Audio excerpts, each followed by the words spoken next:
Good morning. Chemical kinetic chapter में हमने study किया था what are the various factor affect in the rate of reaction. Mainly three factor affect: concentration, temperature and catalyst. Concentration के बारे में हमने study कर लिया है, तो हमारा न्यू पॉइंट है on the basis of temperature. Temperature, how temperature affect the rate of reaction. Temperature के अफेक्ट को डिफाइन करने से पहले हमें कुछ टर्म्स का पता होना चाहिए।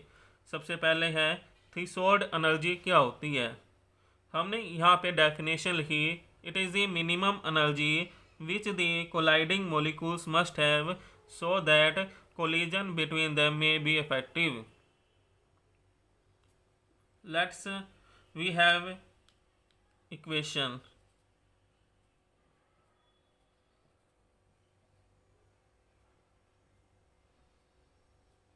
ये हमने इक्वेशन ली। अब हमने माना कि जो रिएक्टेंट मॉलिक्यूल्स है वो किसकी फॉर्म में होते हैं, स्पेयर की फॉर्म में होते हैं। किसकी फॉर्म में होते हैं, ये स्पेयर की फॉर्म में है। कुछ मॉलिक्यूल्स ऐसे होते हैं इनमें जिसकी एनर्जी लो होती है, और कुछ ऐसे मॉलिक्यूल्स होती हैं जिनकी एनर्जी हाई होती है।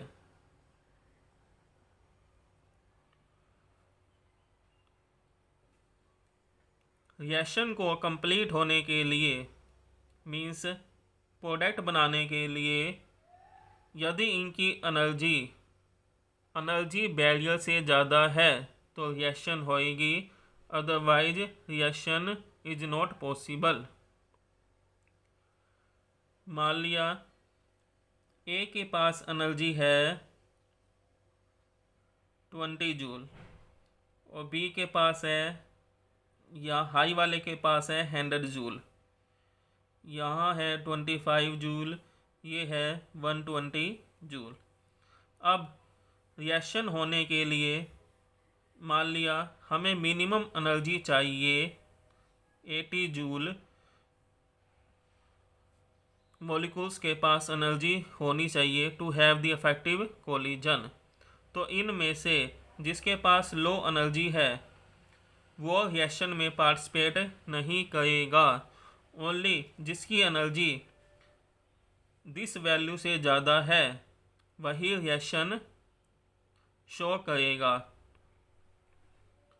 तो ये जो हमने एनर्जी ली इसे हम बोलते हैं threshold energy. It is the minimum energy which the colliding molecules must have so that the collision between them में बी इफेक्टिव, ताकि इनके बीच में जो कोलिजन हो वो इफेक्टिव हो। इसे हम बोलते हैं थ्रेशोल्ड एनर्जी। सेकंड है हमारे पास यहाँ activation energy.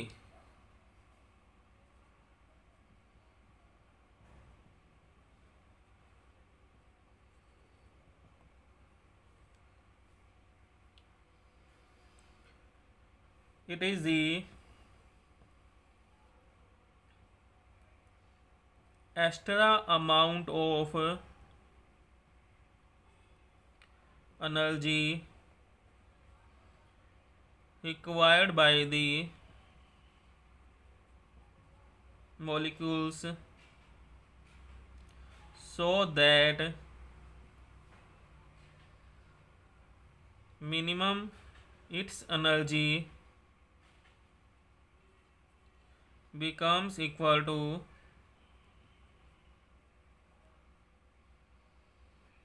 or more than threshold energy.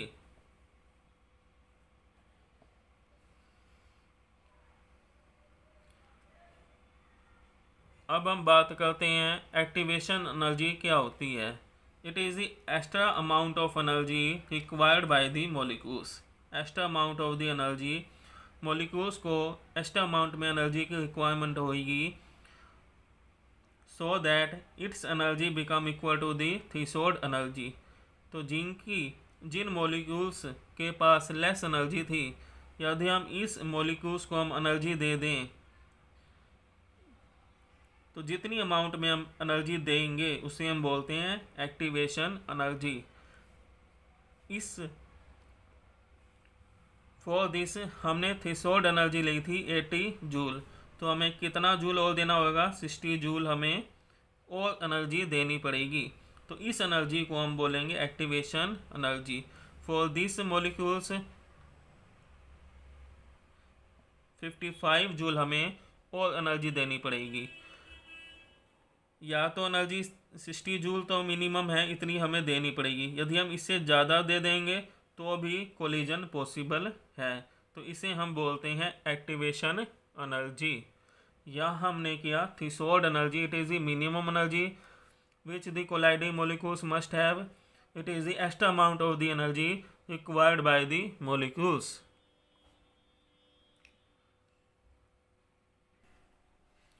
इसी को ही हम ग्राफ से समझते हैं।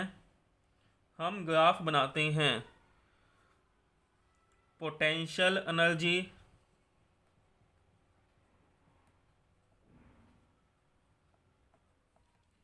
Versus the reaction coordinate. Reaction coordinate क्या होता है? It is the reaction profile, how the reaction taking place, how the reaction is going on. तो हमने ग्राफ बनाना है potential energy versus reaction coordinate. हमारे पास है रिएक्टेंट, ये बनाता है प्रोडक्ट। यहाँ पे हमने लिया it is this one energy is the threshold energy.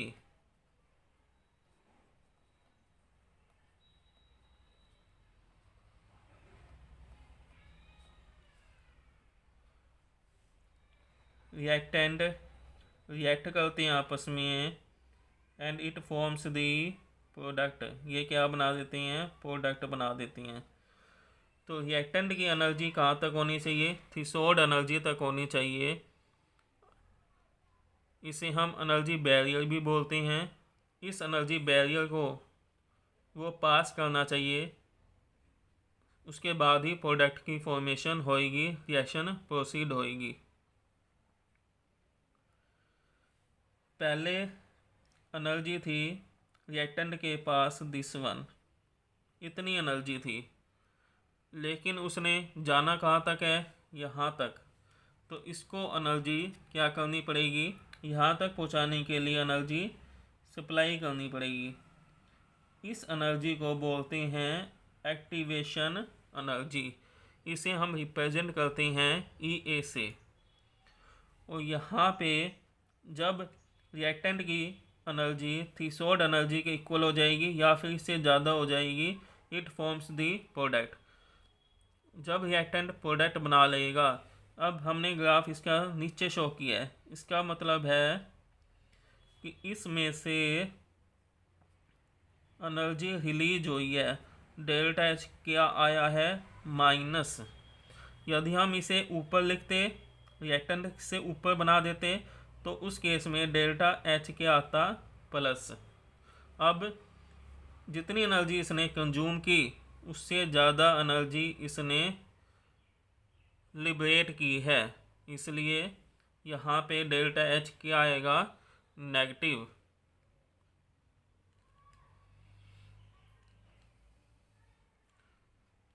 तो this is the graph between the potential energy versus the reaction coordinate. इसमें हमने थ्रेशोल्ड एनर्जी के बारे में देखा क्या होता है, एक्टिवेशन एनर्जी के बारे में देखा, और डेल्टा H के बारे में हमने इंफॉर्मेशन प्राप्त की है। अब हम इस बात करते हैं how temperature affect the reaction. Temperature कैसे अफेक्ट करता है रिएक्शन को? +1 क्लास में हमने स्टडी किया हुआ है Maxwell distribution curve. It is the graph between the fraction of molecules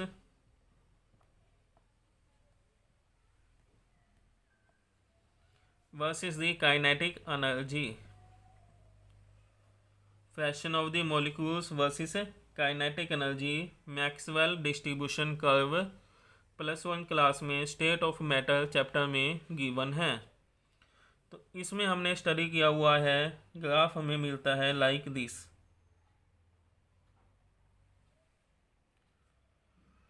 पहले हम इस ग्राफ का मतलब समझते हैं। इस ग्राफ का मीनिंग है, यहाँ से हमें काइनेटिक एनर्जी इंक्रीज हो रही है और यहाँ पे फ्रैक्शन ऑफ मॉलिक्यूल्स इंक्रीज हो रही हैं। तो कुछ मॉलिक्यूल्स, फ्रैक्शन ऑफ मॉलिक्यूल्स का मतलब होता है कुछ मॉलिक्यूल्स की काइनेटिक एनर्जी इतनी है, कुछ मॉलिक्यूल्स की काइनेटिक एनर्जी इतनी है, कुछ मॉलिक्यूल्स, इतने मॉलिक्यूल्स की काइनेटिक एनर्जी यहाँ तक है, कईयों की काइनेटिक एनर्जी पीक पे है। इसका मतलब है कि इतने मॉलिक्यूल्स की काइनेटिक एनर्जी ज़्यादा है। फिर हम आगे देखते हैं, यहाँ से हमने ग्राफ लिया,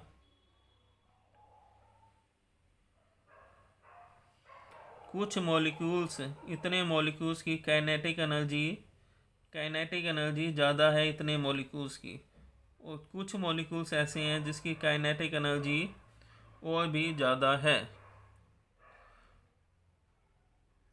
रिएक्टेंट के अंदर कई सारे मॉलिक्यूल्स होते हैं, तो कुछ मॉलिक्यूल्स की काइनेटिक एनर्जी ज़्यादा होती है, कुछ मॉलिक्यूल्स की काइनेटिक एनर्जी कम होती है। यही मैक्सवेल डिस्ट्रीब्यूशन कर्व हमें बताता है।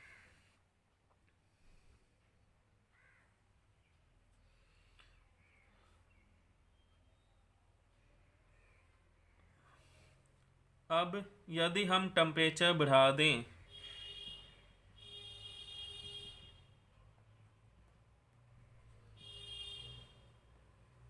टेम्परेचर बढ़ा दें 10 डिग्री सेल्सियस हमने टेम्परेचर बढ़ा दिया, तो जिन मॉलिक्यूल्स की काइनेटिक एनर्जी, पहले इतने मॉलिक्यूल्स की काइनेटिक एनर्जी यहाँ थी, अब उनकी काइनेटिक एनर्जी ज़्यादा हो गई, तो ग्राफ क्या हो जाता है, शिफ्ट हो जाता है, और we will get graph like this. हमें ग्राफ इस वे में मिलता है, क्योंकि ग्राफ क्या हो गया, ये shifting of graph take place. अब मान लिया हमने इतने मॉलिक्यूल्स हमारे पास ऐसे हैं, ये हमें दिया हुआ है, इतनी काइनेटिक एनर्जी होनी चाहिए, एनर्जी बैरियर, मतलब क्या कि जिनकी काइनेटिक एनर्जी यहाँ से ज़्यादा है, मीन्स यहाँ पे जितने ये जो मॉलिक्यूल्स प्रेजेंट हैं उनकी काइनेटिक एनर्जी ज़्यादा है, यहाँ पे जो मॉलिक्यूल्स प्रेजेंट है, यहाँ पे मॉलिक्यूल्स जो प्रेजेंट है, इतने मॉलिक्यूल्स की काइनेटिक एनर्जी कम है।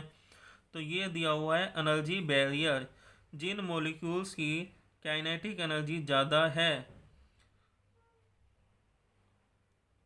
वो क्या करते हैं, रिएक्शन प्रोसीड करते हैं, इफेक्टिव कोलिजन करते हैं।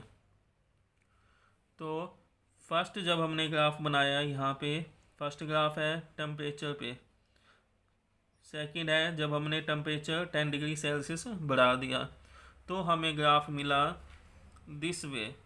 ये हमें एरिया मिला, ये एरिया हमें ऑब्टेन हो रहा है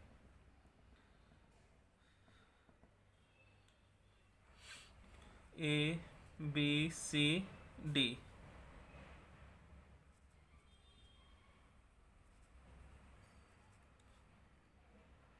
ये एरिया हमें मिला जो पहले इफेक्टिव कोलिजन कर रहा था। इस एरिया के अंदर जितने मॉलिक्यूल्स हैं वो रिएक्शन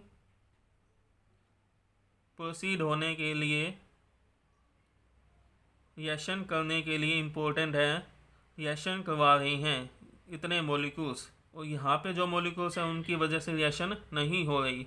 तो जब हमने टेम्परेचर को बढ़ा दिया, टेम्परेचर बढ़ा दिया, अब मॉलिक्यूल्स क्या हो गए, एरिया क्या हो गया, डबल हो गया। मॉलिक्यूल्स इस एनर्जी बैरियर को ज़्यादा पास आउट कर रही हैं, ऊपर से लेके नीचे सभी molecules.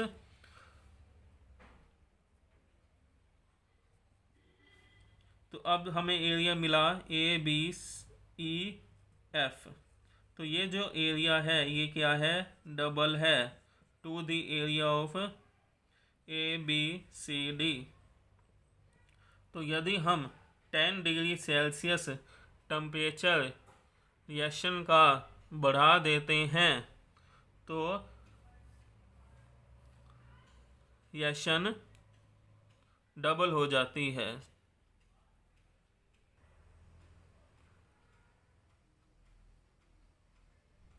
Due to the increase in the number of effective collision, effective collision बढ़ जाते हैं, रिएक्शन डबल हो जाती है।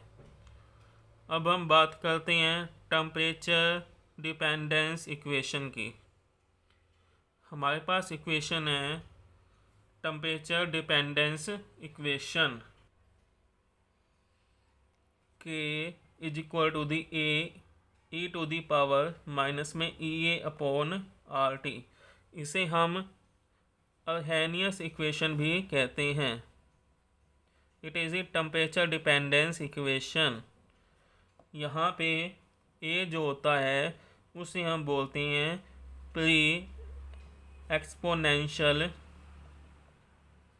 फैक्टर, या फिर हम इसे बोलते हैं अर्हेनियस कोस्टेंट। आर यहाँ पे है same gas constant, EA same here activation energy, और T यहाँ पे है टेम्परेचर, K है यहाँ पे रेट ऑफ रिएक्शन।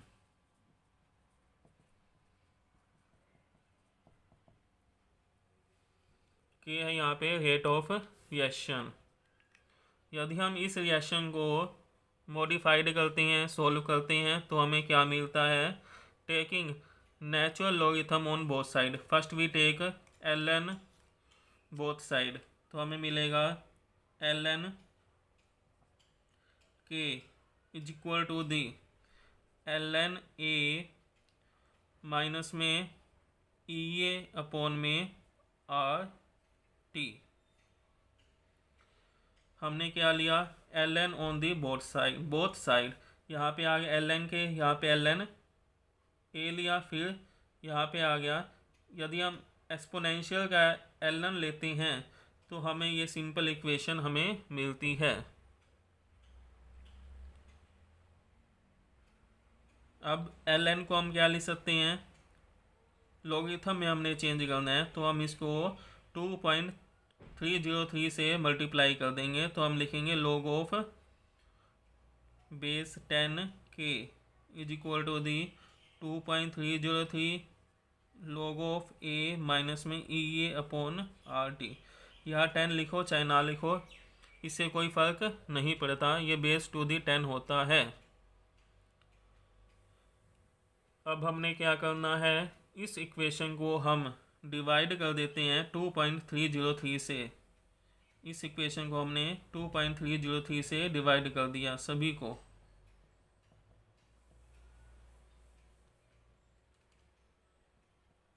तो हमें क्या मिलेगा, हमें मिलेगा यहाँ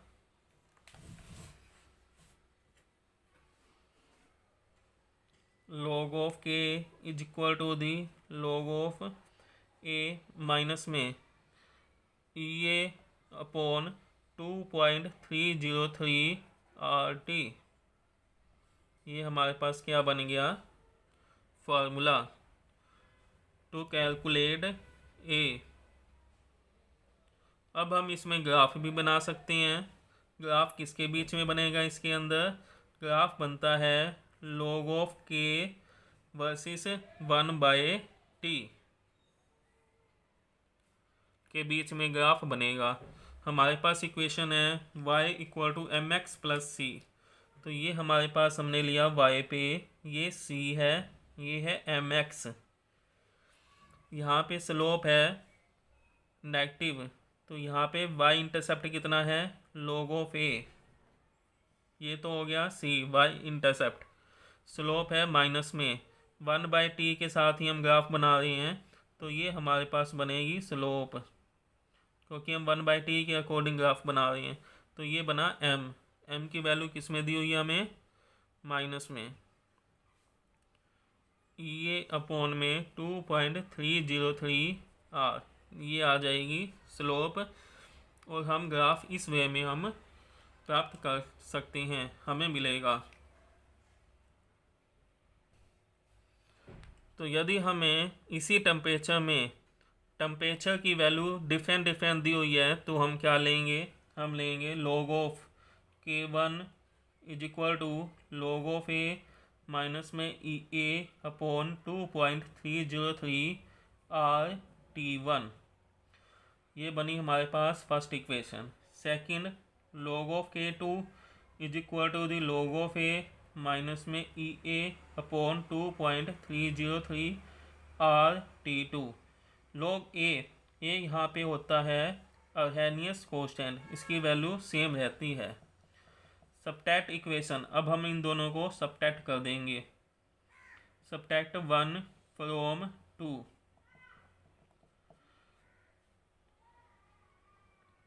तो हमारे पास आया log ऑफ K2 माइनस में log of K1 is equal to the log of A। इसमें से ये माइनस किया, माइनस में log ऑफ A माइनस में EA अपॉन 2.303 RT2 माइनस में माइनस माइनस क्या हो जाएगा, ये प्लस, क्योंकि हम क्या कर रहे हैं सबट्रैक्ट। EA अपॉन में 2.303 RT1, ये कैंसिल आउट हो गया। इसे हम लिखेंगे log of K2 upon K1 is equal to the. अब इसमें से हम क्या कॉमन ले सकते हैं, हम कॉमन लिया EA अपॉन 2.303 R कॉमन लिया, तो हमारे पास क्या आया, ये वैल्यू 1/T1 प्लस का आएगा, माइनस में 1/T2 माइनस का आएगा। तो पहले हम प्लस वाला लिखते हैं, फिर हमने लिखा माइनस वाला 1/T2। तो ये हमारे पास इक्वेशन बन गई है अर्हेनियस इक्वेशन। यदि हमें टेम्परेचर T1 एंड T2 दिया हो, तो हमने इस इक्वेशन का यूज करना है। यदि हमें टेम्परेचर T1 T2 नहीं दिया हुआ, तो हम इस इक्वेशन का यूज करते हैं। तो हमारे पास यहाँ दो फार्मूले बनते हैं for the Arrhenius equation. This is all about the effect of temperature on the rate of reaction.